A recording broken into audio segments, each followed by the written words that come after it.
Panos here. I've got a special person here. This guy is the best of the best in digital marketing.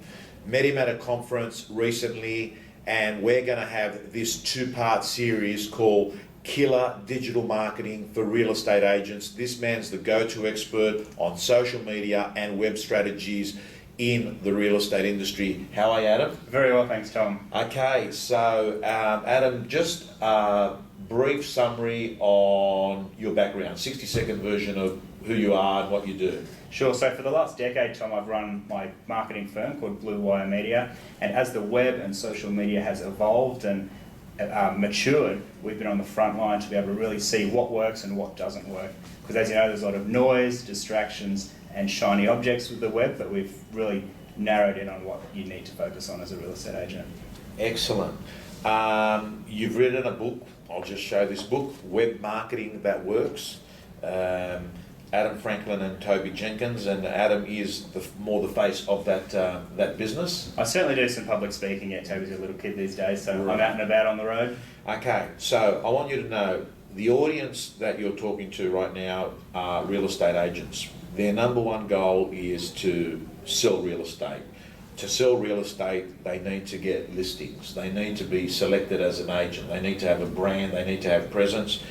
They're always asking, because it's such a new field, how do they use social media? How do they use the web to actually get more profile, get on the shopping list? Adam, apart from a traditional footprint, every real estate agent now has got a digital footprint too, don't they?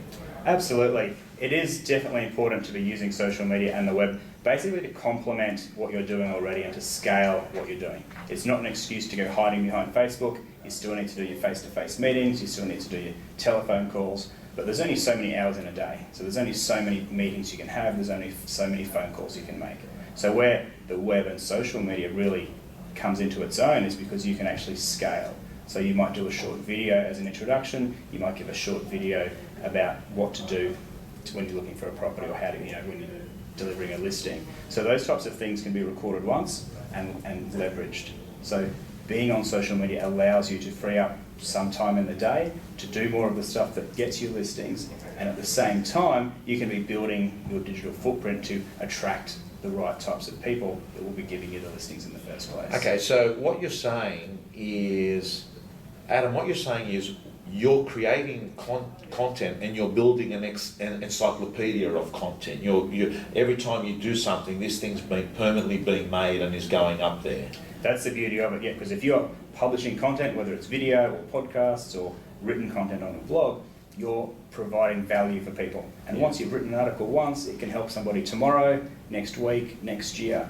And as you publish more content that actually helps people solve their problem, 1, people find it, 2, people share it, and 3, you become that trusted authority, and therefore you start to attract the people into your business. Okay, so the agents I work with and the agents that watch these weekly videos, they're very keen on execution. They're action-oriented, they're all into success, they're all people that want to know the what-tos and the how-tos. So I'd love to ask you this broad-based question: 5 killer tips, killer strategies, the five things that you think are critical to get this whole social media web strategy right for your average real estate person.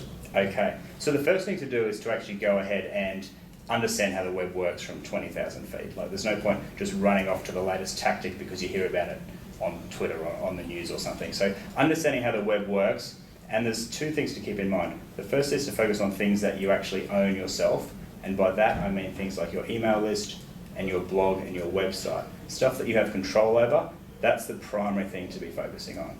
The secondary stuff is your social media. So that's ways to basically share your content and actually connect with people. Okay, so let's stop there. So what you're saying is the stuff that you control is your email, your blog, your website. Yeah. the stuff that you don't control, but what term did you use? They're secondary. Yes, it's a secondary type of platform because you don't own Facebook. They can change the rules on you, Yeah. and they often do. Twitter, LinkedIn, they're all different platforms that you're basically renting turf on as opposed to owning the property. Okay, so be aware that these things I own, these things I've got more control over. The other ones, they can change the laws, they can change the rules, they can change a policy. They might start saying, pay us $10,000 every week to use them. I mean, I'm being extreme here, but the bottom line is it's something that's out of your control. Yes. So if you build your entire platform on Facebook or Twitter or LinkedIn, that's very dangerous if you don't have that foundation that you own. So the first thing would be to understand that, and then secondly, to actually go out and reserve your social media platforms. So secure your Facebook page and your Twitter page and your LinkedIn page. What's the advice that you give in securing names, Adam? So you should try and do it as fast as possible because ideally you want to get your name, is it? Yeah, that's right. Because they're global platforms, there might be another Tom Panos somewhere else in the world. I know there's another Adam Franklin, and he's the lead singer of a rock band overseas. So he actually got into Twitter before me and secured Adam Franklin. So my Twitter handle is actually back to front. It's Franklin_Adam. So that's a lesson in getting onto those platforms early to secure those names. Even if you don't intend to use all of them, and I don't recommend using all of them, but just secure them in the first place. Okay. Would you recommend to real estate agents, if they're working for a real estate office, and let's call the office, it's a franchise, like Ray White, Rain and Hall, McGrath's, or whatever franchise it is, should Tom Panos, if he's working for one of those franchises, be securing tompanos.com.au, his own name? I would certainly recommend that. Of course, it depends on the restrictions put in place by the franchisor, but I certainly recommend building that personal brand, and because it's the human relationships that are going to lead to listings. It's your personal LinkedIn page, it's your personal Facebook page. I think it should be your personal website and your personal blog because it's those people who do business with humans, I believe, more so than franchises or brand names. Okay, next tip that you give us on this subject.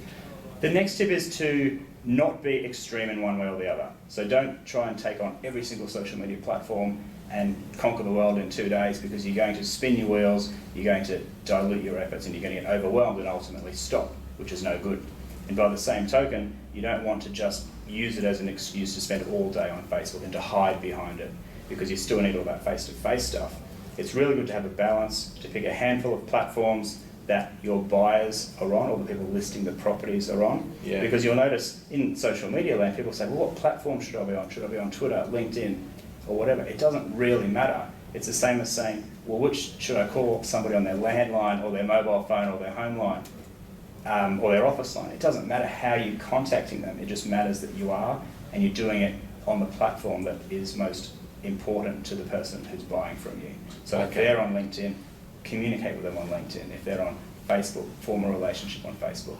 Okay, so let's talk about the social media platforms. You got Facebook, Twitter, LinkedIn. Are they the main ones? They're the main ones, and YouTube too if you're and YouTube. doing videos. Yeah. Okay. Have you got a preference for one over the others? Look, I think LinkedIn is the best place to start. It's Right. the professional network. Then after that, Twitter is good. It's not for everybody, but YouTube is particularly powerful too because you can put that human touch on it. You can do the videos and you can put that personality into it. Right. Plus, YouTube's the second biggest search engine after Google. So a lot of people are actually using YouTube to look for information. And you want to be found ultimately as a real estate agent. Okay, well that's interesting. So you're saying after Google, people go to YouTube and do searches? That's it. Yeah, absolutely. Wow. Yeah. And YouTube is owned by Google? That's right. That's right. Does that mean anything for, like, I hear people talk about search engine optimization. Actually, can you explain search engine optimization? What does that mean? Or the term is SEO. What does it mean for, It basically means trying to get your website on that first page of Google, which is where you want to be. Page 2 and beyond, you're essentially invisible. So SEO can be a very confusing place, particularly when you hear it explained by SEO people. But really, Google's just trying to work out the most relevant result for whoever's searching.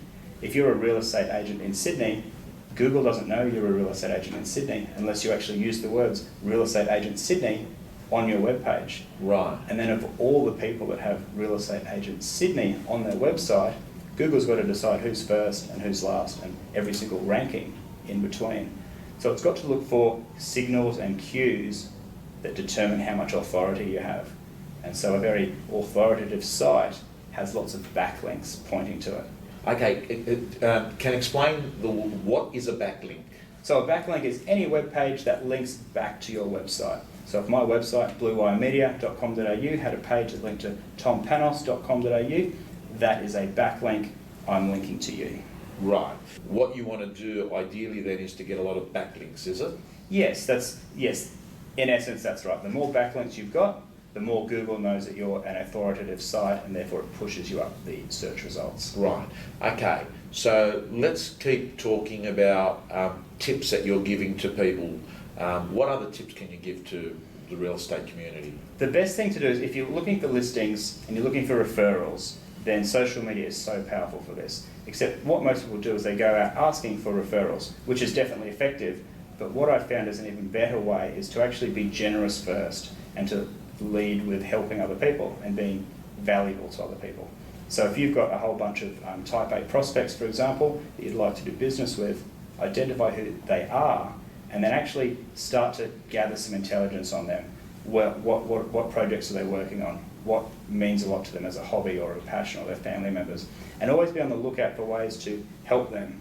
If you can help them by sending them an article, or help them by making an introduction, or anything that's of value to them, then the law of reciprocity kicks in, and they're going to be much more likely to think of you. Because most people know more than one real estate agent. I certainly do, but I know who I'd be referring first, because I'm up to date with what he's doing through social media, and he's a generous person and helps me. Okay, so in real estate, Adam, the number one issue that real estate agents want is more listings, more people to give them their house to sell. So you're suggesting any information you can give these people about the real estate market, the state of the economy, what's happening in the market, send these people articles. Definitely send them articles. Like if you've got something valuable about real estate in their area that is of help to them, absolutely send that to them. If you know that they're involved in a certain sporting community or charity group, and there's a valuable connection to be made, introduce them, because there's so much more value that you can add as a real estate agent over and above the transaction of selling a property. Right. And it's those relationships that can really be strengthened with social media. Now, Okay. So the picture's getting clear in my mind. I'm sorry I'm going on a random thought there. Are you also suggesting that if a real estate agent's got a blog or content, that they should keep putting in words in that content that they think that the public are looking for? yes, that is huge. Absolutely. Because people turn to the web when they've got a problem. They might be looking for information on buying a property, or where to buy, which suburbs are popular, any of those types of things, and they may not yet know that they're going to buy a house. They certainly don't know that they're going to be picking a real estate agent just yet. Right. So if you're the real estate agent who's published content to the web that actually helps people in that early phase of research, and you've got that connection, you've got that opportunity to add value and to help them, then that's going to put you in very good stead further down the track when they're there deciding which real estate agent to appoint. Okay, so hypothetically, I'm a Bondi real estate agent, and I want to get on the shopping list and be on Google on page 1. What I should be doing is, in any of my articles that I'm writing, be talking about the words such as Bondi houses, Bondi units, selling, listing, just keywords that you think people in Bondi that are thinking of selling would be searching, and include those words in the way that you write an article. Is that what you're saying? That is true. You always want to write for a human being first, but you can use those words that you know people, or you think people will be searching for, using them on your web page. Right. And there's research tools you can use as well that pulls from Google's data to give you much more accurate information on what people are actually searching for. And a tool that I use is called keywordtool.io, and you can just plug in words like Bondi real estate, and it will then tell you all the other words in and around that phrase that people are searching for. Okay, so what's that URL? Keyword? Keywordtool.io. .io. What's IO? IO actually stands for the Indian Ocean. Wow. Random fact of the day. Okay, amazing. Guys, I'm telling you, this guy's giving us some great content here. We're not going over, the sort of stuff, yeah, I knew that. This is all, I didn't know that stuff. This is really good. Adam, let me ask you, and we're going to keep going through with more tips, but one of the things that comes through my mind is, do you think real estate agents should be blogging? I do. That's the short answer. The longer answer is, do whatever maximises your number of listings. If your best use of time is getting listings and pressing the flesh and being face to face, you need to somehow get your knowledge out of your head and onto a blog. Now, you don't have to be the person writing that, especially if you don't enjoy writing and it's a battle, which I understand that it is. Like, I'm a blogger and it's still a blank screen. It's still quite an issue to overcome. It's difficult to write. But that said, there's people like journalists and writers who are very good at asking you a few questions and taking your ideas and your thought leadership and then turning that into an article and ghostwriting it for you. Okay, so what you're saying is know what you suck at, outsource outsource your weakness, work your strengths. Absolutely, and somehow get that blog happening with whatever help you write once or twice a week, or? I try and write once a week, although I do prefer talking, so I have a podcast, right, which I do, and then I get that turned into a blog post with show notes and everything. It's a lot less daunting to talk to a guest or to talk to the microphone for 20 minutes or half an hour. So is your blog post transcribed off your podcast?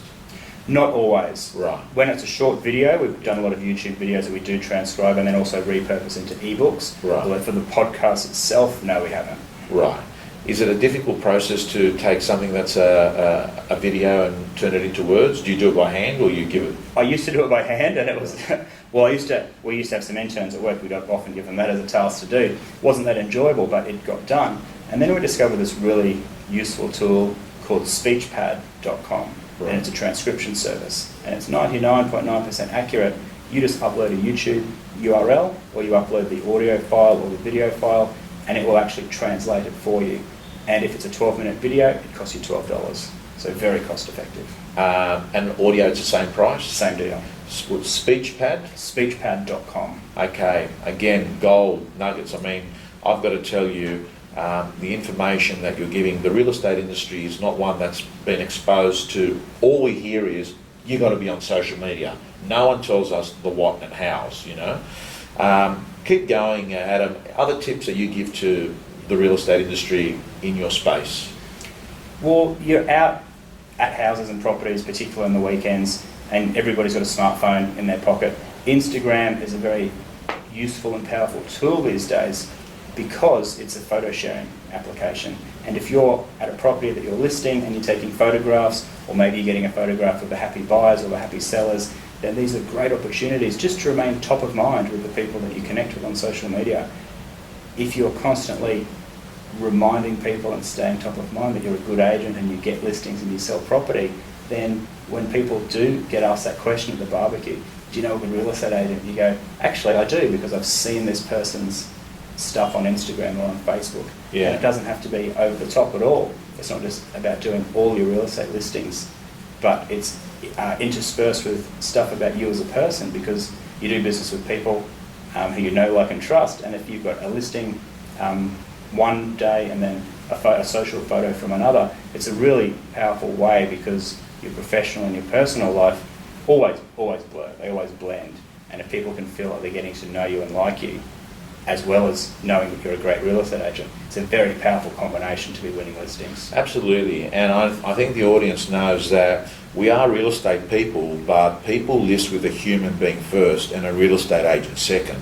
And it's a very authentic relationship with real estate, because you've got someone who's an agent that rocks up, but really people are just dying to meet a good human being, because it's the biggest asset that they've got.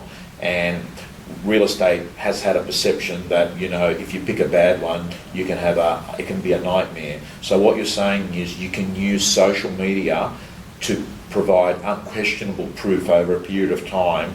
Oh, this is who this person is, that they're authentic, that this is the way that they operate, and you believe Instagram could be a good tool because of the photo element to it. Absolutely. Facebook and Instagram are really good, and you can build that level of trust. You know, you can build trust in face-to-face meetings and on telephones, no doubt. It's not designed to replace that.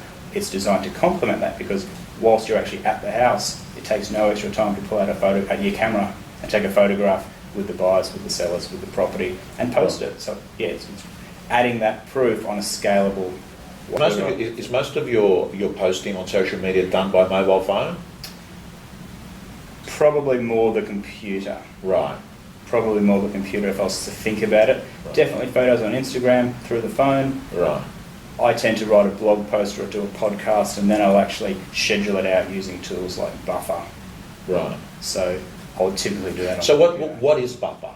So Buffer, you know how we've got this nagging voice in our head saying we should be on social media. Everybody tells us that, but they don't say the how or the why, the what or the how. Sorry, and so we know we should be posting stuff, but you can't have. No one's got time to be logging into Facebook and Twitter and YouTube, 5 times a day to be posting stuff. However, what Buffer does is it allows you to schedule posts throughout the week. So you might just batch a task for 10 minutes on a Monday morning, and you might just buffer out all these tweets to go out for the rest of the week, so that it eliminates that need to be logging in all the time. Does Buffer work with Facebook and Twitter? Facebook and Twitter and LinkedIn. Is it a bit like the one that I use, and the person that helps me, Susan, uses is Hootsuite? Similar to that. Is it a similar sort of thing? Yeah. And you can do it on your mobile? You can do it on your mobile, and you can do it on your computer. Yeah. Okay. Other tips? Okay, other tips. Email is the most effective form of web marketing. Right. By far. Everybody's got an email address. Everybody uses it for business. It's not sexy. It's not talked about much in the press, but it is 10, 20, 100 times better than social networks, for the reason that we are all on it and people use it every day, and we open emails. And if an email arrives in your inbox, it stays there until it gets archived or deleted or read. Whereas logging onto Twitter or Facebook is like this waterfall of content. So if you're not logged in at the exact second that somebody's tweet is going down your news stream, you essentially miss it. But an email, posting an email to you, you get it. And you might not read it. Yeah. And on average, I think only 20% of email marketing is open, like 20% is a good open rate. But it actually arrives in your inbox. And if our relationship is strong enough, and my subject line is good enough, and my history of content is powerful enough for you to want to open it, it's a much better way to be communicating. Okay, gang, I think this is a really profound gold point, because at the end of the day, an email, according to one of the experts in the field that works in the space of social media, he's actually saying the email is more powerful, it gets to the person, it doesn't require the person to be checking in on social media, it actually goes to the person. Does that mean that a core strategy of a real estate agent is to build that email list? Absolutely. In my opinion and in my experience, focusing on that email list should be the primary focus of what you do with everything else. Like, social media is great, it should be part of a system to be guiding people to your email list eventually. Okay, so what you're saying is use social media, Facebook, Twitter, YouTube, LinkedIn, as like an octopus to try and get people to give you their email. Yes. Social media is great for that initial point of contact, to get to know you, and then there should always be something of more value that you can offer somebody. Right. Because you know that if you can list their house or sell their property, that's tremendous value for somebody. Right. But to get to that stage, there needs to be baby steps, baby exchanges of value. So if you've got a great report on the Bondi property market, and I'm looking to list a property in Bondi, that's going to be of value to me. So I'm not just giving you my email address, I'm getting, as the potential lister, I'm getting something of huge value. And it's these value exchanges that are so important to bake into your system. Right. And build that all the way up to listing the property. It's just that as you get to know, like, and trust someone better, there's more and more value exchanged, which culminates ideally in that sale. Okay, so what you're saying, it's very important that you're adding a lot of valuable content to people. Yes. Because you want to have a relationship where they're going to open the email because they've got trust with that relationship. Adam, let me ask you, What's the biggest mistake people do? The biggest mistake is probably not trying to do too much and failing, and just dismissing it and saying, I've tried email or I've tried web marketing, it doesn't work. And they haven't given it a good enough go. And the analogy is like going to the gym. You know, it does take a little bit of work, particularly at the start. If you try and do, it's not a linear path to success. Like your first 50 blog posts aren't going to get a heap of traffic as you jump onto Twitter and Facebook. You're not going to get tons of traction straight away, which is a challenge and an opportunity because a lot of people give up. You know, it's not for me. And the good thing is when people give up, it's more of an opportunity for the people that stick the course. Right. And because of that, as you go, it snowballs and gets more and more momentum so that your second 50 blog posts, they're going to get a lot more traction. Same amount of effort, 10x more results. And the longer you can stay at it, the longer you can be building this asset, this content you publish on the web is an asset that attracts people in. Because every time you publish it, it helps people every single day that it's available on the web. And more people will read it, they'll share it, they'll link to it, you'll be higher up in the Google results. So it's really important to push through that initial part where it's painful, difficult, and you see no results and you want to give up. Get through that and there's tons of reward at the other side. Okay, so what you're saying is it's got a high barrier to entry because everyone drops out because they're not seeing results week one doing this stuff.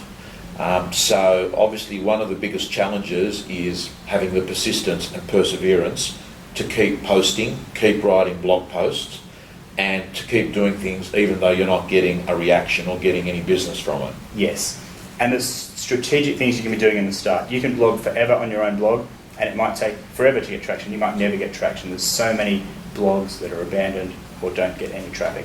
One of the important things to be doing early on is to be looking for an existing blog that already has the audience that you want to communicate with. So instead of toiling away for years on your own blog and getting frustrated, look around for other blogs that, say if you're a Bondi real estate agent, you might have other businesses in the area that write content for the local community. It might be the local rag, it might be a local blog. But if you can partner with those people and deliver an article for them that's of value to their readers, that educates them about the property market in that particular area, that's a really fast way to shortcut that pain, because then you're writing for 1,000 people, 10,000 people, maybe more. Okay, so that's a good topic. I'm only throwing names here. Let's just say Bondi Icebergs or Bondi Life Saving Club, right? Tell me how that would work. Like, what would you do? Okay, so basically you'd look to form a relation, you'd look to identify, one, if that blog existed, two, if it had any readers, three, how many readers, and if they had an email list that they promoted that content to. If it stacked up and it was worth your while, like you don't want to be writing for another ghost town of a blog, assuming you've done your research and it's a good blog, then you work out who's in charge, who's the person who looks after the editorial calendar, and then you form a relationship with them. You could be really bold and just pick up the phone and call them, but what I like to do is do my research first. I see if they're on Facebook or LinkedIn or Twitter is the best one to start with, and I follow them, I read their tweets, I read their articles, and I get familiar with their work. Then I take a generosity mindset, so instead of just saying, I want to write for you because I want to get in front of all your people, you start off by sharing some of their content, commenting on their content, showing an appreciation for their work, and it's got to be genuine.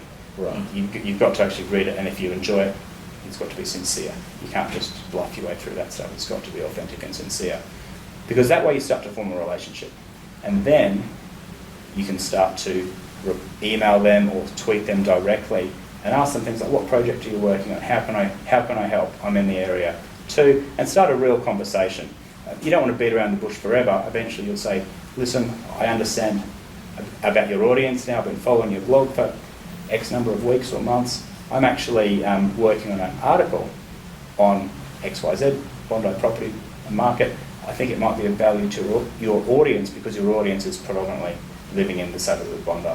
Right. And then you would take it to them and frame it as what's in it for them. So they're getting a free article that educates their readers about the property prices or the property market. And that article sits on their website or your? Sits on their website. And then it goes back to your website or not? Yes, typically you would get a backlink in the author bio or somewhere in the article linking back to your website. And what a more advanced tip is it's a huge opportunity because some people will read that article and are going to want to know more. Right. Those people should have a call to action.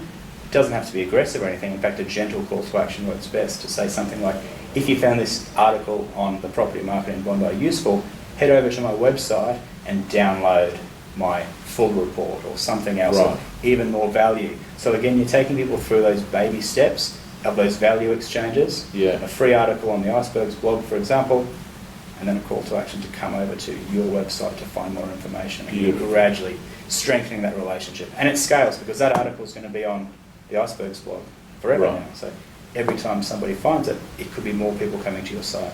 Right. Okay. One big final tip to the audience. What's the biggest tip that you can give to a real estate agent watching there that says, I want to make more money in real estate, I want to be the best agent I can, I want to embrace digital marketing? What advice do you give them? Well, if you want it badly enough, you can make it happen. It's science. You've helped people, you be generous, you add value, you publish information, you stick the course, you form relationships, you help people out. It's going to work. Right. And the more you can be generous, the more opportunities come your way. They may be from angles that you don't predict, but taking that philosophy of getting started first and foremost, and then staying the course. If something's not working, change it slightly, ask somebody else. But there's tons of examples of people all over the web doing this well, so you can get your inspiration from people outside the real estate industry. Right. And just keep at it and understand that there are rewards. It does. At the conference that we were at, you were happy to share some templates or anything. Is there anything, and I didn't ask you beforehand, That's all right. Is there any tip that you can give them or any useful tool that you're happy to share with a view that if they like it, they might want more? Absolutely. So with the book comes 33 free marketing templates. Right. And they're available for all of your viewers for free. So there's a URL you can head to, and it's bluewiremedia.com.au/book. Yeah. And you can download all of those 33 free templates. In exchange, you put in your email address and I send them to you. Beautiful. Yeah. Well, what I'll do is on the EDM, I'll have that link there in case people haven't taken it down by video. I'll have that link there.